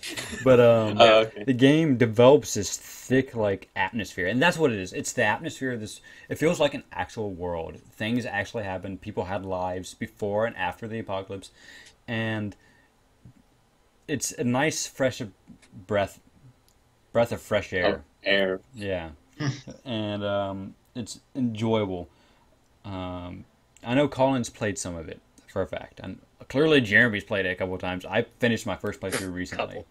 And have you played any of it, David? No. Okay. Not a bit. It is. Oh, spoiler alerts, by the way. Yeah. Yeah. Sorry. Well, before we talked about when we were still talking about doing this episode, I asked around if it was okay. So and the general answer is Colin's answer of, it's not how it ends, it's about how you get there. And yes, we're spoiling a lot of things, but still getting there. It's like it's an experience. It really is. It's an emotional journey, and these characters, the way I accidentally spoiled something for Colin, thinking he'd beaten the game, and it was such oh god, they're really doing this? They're killing Joel? What? They're killing what? My God. Right? And Jeremy's Yeah. brother's like, oh god. Okay, like the first time that happened, when I saw that happen, my first thought was kind of that, wait, how is this game going to work? Because I was like, I knew I wasn't anywhere near done with it. Yeah. I was like, "There's no way." It's like, I'm not done with this thing. I'm like, are we really gonna kill him off? Like, because when you see what happens, you, you're just like, I don't know how he's gonna survive yeah, this. you don't like you develop such a strong emotional bond to these two characters that, yeah, you can die by messing up, but it resets you and you can try it again. Yeah. But when the character is actually dying, you're like, no, you don't want this. Like, you're generally like, you're trying to do your damnedest to keep on going. And it's and you see, like, it's so yeah, sorry. heartbreaking to see Ellie struggle with a father figure, something she hasn't had. They talk about how she's pretty much been a loner her whole life. Somebody she can finally look up to, and she's trying to keep him alive. She's dragging him. And She is. It is so heartbreaking to watch this. And the worst part, like, you see her and she knows she has to take command, and that's what she does. She takes command, but she starts barking orders at him because she doesn't know what else to do. She's just trying to get out of her mind that he's dying in front of my eyes. And I mean, the best part is when he falls over. He's trying to walk, and he falls over, and she goes, "Here, lean on me." And he goes, "No, no, no, no, I'm fine." And she goes, "Well, can you walk?" And he's like, "Yes." She goes, "Then fucking walk." I mean, she's so. I mean, it's pretty funny. It's actually pretty funny, but she doesn't know what else to do. I mean, that's just how she's reacting, and she's just starting to get anything to take her mind off of what's happening. I really like the idea, like the concept of her swearing like it's nobody's business, because at that point prim and proper isn't a thing anymore, and she just grew up around this type of like society that curse words no longer have their meaning, and I love that. There's a great video on YouTube. Somebody went through and cut out almost every cuss word, almost every curse she says in the game, and it's just like a 5-minute montage of her just swearing. Fuck. Yeah. Jeez, like, holy shit. But the best part is when she, when you're in Billstown, and you see us trapped for the first time. Yeah. Like, or when you see the bomb trap and the zombie blows up in front of your face, all she does is go, "Whoa, Nelly!" Whoa, Nelly! She's done nothing but swear the whole time, but then she sees a zombie blow up right in front of her face, and she just goes, "Whoa, Nelly!" Best reaction. I know. It really is a wonderful experience. I do highly recommend it. Do you have any consoles or anything like that? I know you have your DS. I know you have a Wii, I believe. Yes. And I have a PS3. You have PS3? I have a PS3. It's a Blu-ray player mostly. Yeah, I know people who bought it just as a Blu-ray player. When you have some money stashed up, pick up this game. It starts out slow, but I highly recommend you just trucking it to. You'll get to a point. It's just after you leave the city, because that's where I quit the first time and hadn't picked it up for months. Just after that. What was that? I think that's the point I'm at. Just after that, it becomes infectious. You get hooked. Something happens, and you're just like, whoa! I gotta keep on going, keep on seeing what happens to these characters, like The Walking Dead. Yeah, that's excellent. I have a list of games that I want to get before they stop selling them for the PS3. That I'm not going to play right away, but eventually I'll get to them. You know. What are those games? The other ones are Beyond Two Souls. I have the Assassin's Creed, like the trilogy collections that they're releasing. Mm-hmm. And then, what's the detective game Beyond Two Souls? Heavy Rain? Yeah, Heavy Rain is also on there. That's a good story. Yeah. Mostly story kind of games. So this would fit perfectly in there. Yeah. I mean, it's a very heavily story-based game. It's a character game is what it is. It's about people. Much like The Walking Dead. Except Walking Dead's, I don't know. Is it more grim? I mean, I know Jeremy's seen the first season. I've seen quite a bit of the show scattered throughout. Colin's a big follower of the show and the comics. I feel like the game is more well-rounded. There's more color to it, more vibrancy. Like, it doesn't feel as much of a downer as The Walking Dead does. Even though, arguably, maybe their situation is a little worse. I don't know. They're on par with how shitty the world is. But how they take it is a little different. The Last of Us gets really heavy. Oh yeah, it gets really grim. fast. No. I'm Like, talking there's on a the, visual stage. Oh. I'm not talking about the story because I don't know the story. Yeah. Okay. Yeah, there's a lot of details I'm leaving out just because I don't want to spoil all the surprises. But it gets grim. Oh man, I wanted to talk about some of those. But anyway. Go ahead. I'm not planning on playing until like 2020. Okay. I would have forgotten by then. I say, well, by that point, the sequel, if they make it, will probably be out by then. But anyway, the thing I wanted to ask you, like, the question I had, Dane, like, what was the most heart-wrenching, heartbreaking part of the game for you? There's a lot of them. There's a lot of them in there, but what was the biggest one? Like, the one that hit you the hardest? It's really a tough fight between the Joel dying stuff and the stuff with, like, David once he starts revealing himself. Like, and it's not that it's heart-wrenching, it's like, oh god, this is about to happen. It gets fucky really quickly, yeah. Yeah, Winter. I want to say Winter is where the game comes into its own. Yeah, I want to say it's really definitely the Joel falling and getting, like right there, like because I was just like, oh my god, they're killing the main character, ballsy as fuck. Well, I mean, and then the thing about Winter, I mean, when I was playing the boss battle essentially, where you have to fight David as Ellie, that scene, it's straight out of a horror movie. Oh yeah. So I mean, you got this madman chasing you with a goddamn machete. So I wouldn't even say a madman because he's a leader clearly. The best way to describe David, think of Mr. Rogers. He's kind of soft spoken. He's kind of probably from the Midwest, so he has a bit of an accent.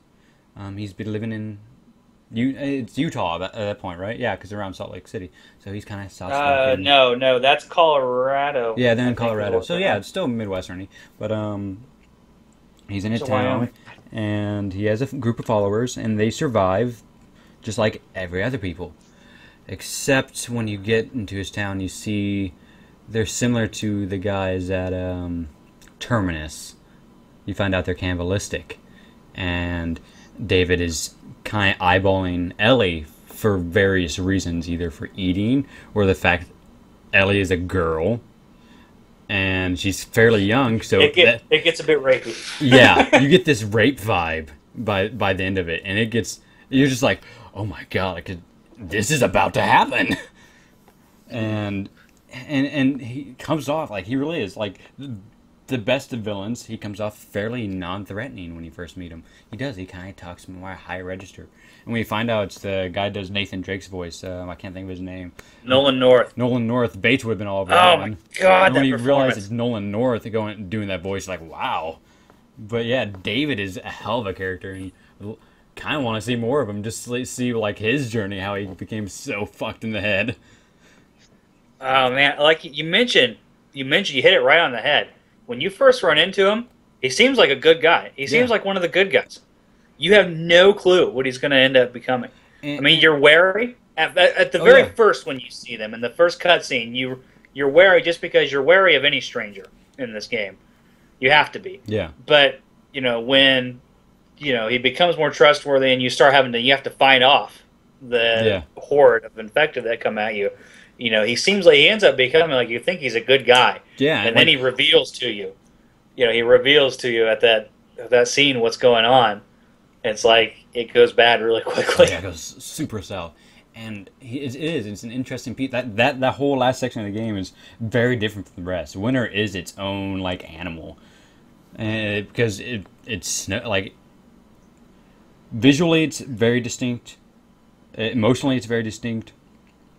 It does. It almost feels like it's out of place, but it's really perfect where it's at. Well, I mean, she's alone basically. I mean, that's where she becomes isolated. It's that first scene where because Winter, to explain to you guys, Winter happens right after you presume Joel dies, and you see Joel like basically pass out and fall off their horse that they were on. And she's like trying, she's frantically going, no, you can't go yet. You got to tell me what to do. And then it just cuts out. And and the first thing you see is her alone in the woods hunting. It's just her. Joel's not there. And it's great. And you get to use the bow. Anytime you get to use a bow in any game, it's great. Yeah. And once you start getting good at the bow, like I have videos, I'm friggin' Hawkeye. I'm just like taking out entire squads. That's awesome. It's awesome. There's like, one more. There's no glory other than like arcing a bow across a room as a guy's walking and suddenly in the head and drops him. And his friend's like, "What the hell's that?" It's glorious. There's one more thing to do. Like as far as Winter goes, in the first part of it where she's alone, if you go through her bag, like if you go basically into your inventory, your items, you can go through her inventory, and she'll have a quick anecdote, something to say about a lot of her stuff. And she already has the picture of Joel and Sarah, his daughter. Yeah. And when you're looking at that, she says something really ominous that if you picked up on it and you didn't realize he wasn't alive, she goes, "I wish I had given this to you when I had the chance." Like before you know that he's still alive. Sorry, spoilers. I've been trying to keep that section fucking keeping that not known. Way to go. We've talked about him afterward, though, haven't we? Yeah, no. We're very specific about. I was very specific on not revealing that part. Too late. That's why I always forgot that he died. Yeah. Well, she goes, "I wish I'd given this to you when I had the chance," and it goes, "Ooh, man." That game is. I really do like it. I'm gonna have to play through. And multiplayer is real fun too. I like ganking motherfuckers. God. We're getting run out of things to speak about. Aside from the fact that Jeremy's only seen the first season of Walking Dead, which is a mistake. You've only seen scattered episodes. Yeah, but I still enjoy it. The first season's not to me that is the weakest season by far because first season's crap. It really is. It's crap compared to the rest. And characters only get better. Oh man, things get heavier and it gets really good. Season 2 and beyond. Season 4 just finished up and surprisingly not bloody. Season 5. I think it was season 5. Yeah, season 5. Surprisingly not bloody. I expected it to be. Well, we know what our theories were. But yeah, like Game of Thrones, it's a case of who's going to die this week. Because you don't know. Somebody who was the lead character just drops off dead, and you're like, oh, now what? This is interesting. So, that's something I really do enjoy about that show. Before we wrap this up completely, you guys been reading anything new? Any new books come out this week that you picked up, want to speak about? Still on my comic books route. You need to start doing digital comics, man. It's a good fix. It really is. I don't know, man. The future. Future! Everything is chrome in the future. I, no surprisingly, picked up a Chris Burnham book. It's a Morrison Chris Burnham book called Nameless. It's the only way I can describe it, it's very human-hating. No, that's not even a good term. It feels like Alien. It has that type of suspense and kind of mystery and shock at the same time. And so it's only 3 issues in, and so far it's really good. It doesn't kind of come off crazy and preachy like Morrison tends to do, so that's something that's refreshing. Something really interesting. I'm beginning to start Jupiter's Legacy, which is Mark Miller and Frank Quietly, which is looking kind of interesting. That's the book that video you watched about his kind of process. That page is in that book. So that page is oh god, so many buildings. So many buildings. So many, and the page is not very big. It's like a panel like this. It's a fairly small panel. I'm doing this off camera.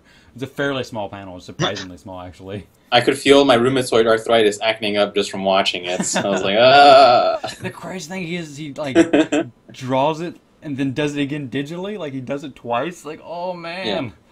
I actually, when I get the gear, I want to do it that way because I want the power to do it digitally, but at the same time, I want to have a physical page at the end of the day. Yeah, you get. I feel like you get more precision with a page. I don't know. I see your stuff digitally, and it's That's awesome, but I feel like you get like more precision with an actual pen and paper. Oh yeah, but you don't have the ability to get the pencils as right though. So digital pencils with hand done inks. Oh man, the power. Man. Power. Oh, that is the future. That future. The scary thing called the future. Ugh. John Connor is going to save me from that. John Connor is our idol. He is our new false god. That was a good pick, man. That really was a great pick. John Connor. Man. Best thing I've said all episode. I think it's a good place to wrap everything up. I mean, I got nothing new going on. Any plans we have, or everyone knows. We definitely want Jeremy back. Do something crazy. Have 5 people in an episode. Have Jeremy and Chief at the same time, and Chief's the other David. Have Jeremy and the other David here, and just have those two go back and forth, and maybe. Dude, let's call him Chief when he comes on here too. Well, hey, I'm down to come back anytime. I've had, it's been a good time. I've had a lot of fun. I'm a fan of the show. We could do a commentary, because we talked about doing commentary to Star Trek, and it's on Netflix, I believe, the original series. Mm-hmm. So we can finally get around doing that. I know Chief will be all over that. Every series of Star Trek is on Netflix. From original series is on there. I don't know if the animated series is on there. That might not be. Yeah, but it is. Is it? Okay. Original series is on there. Okay, then animated series, TNG, DS9, my personal favorite. Really? Voyager's on there. Enterprise is on there. Yeah. Picard's my favorite captain, so Cisco. Cisco. I believe Chief's a big fan of Janeway. Janeway of the Highway. Janeway's a good choice. She's a really good captain, but Cisco, he's just he's a badass. he ain't taking shit from anybody. Yeah, we can, including Picard. we can look into doing another commentary between episodes or something like that. Again, I know my schedule. In fact, the only days I'm working next week, I have school. I have swim school throughout the day, but I won't be late. So I'm pretty much not working during the weekdays or late afternoons. Anytime pretty much after 5, I should be very open on Monday through Tuesday and Friday through the weekend. Wednesday, Thursday is my only truly work day. So, and I got work tomorrow. Yay! So does David, unfortunately. But yeah, we could definitely start thinking about doing commentaries. That'd be fun again. I like commentaries. They're different. So, anything else? Nope. Have we decided on a book club yet? What book we're doing? Nope. Nah. These are things we should Last of Us American Dreams. There we go. prior to filming. Yeah. Last of Us comic book. All right. Well, this is New Issues. I'm Dane Pace. Colin Karkash. Zero. Yeah. And our special guest is Jeremy Willard this week. Again, thank you, Jeremy, for joining us in our shenanigans. We do look forward to seeing you again. We enjoy having you. Hope you enjoy being had.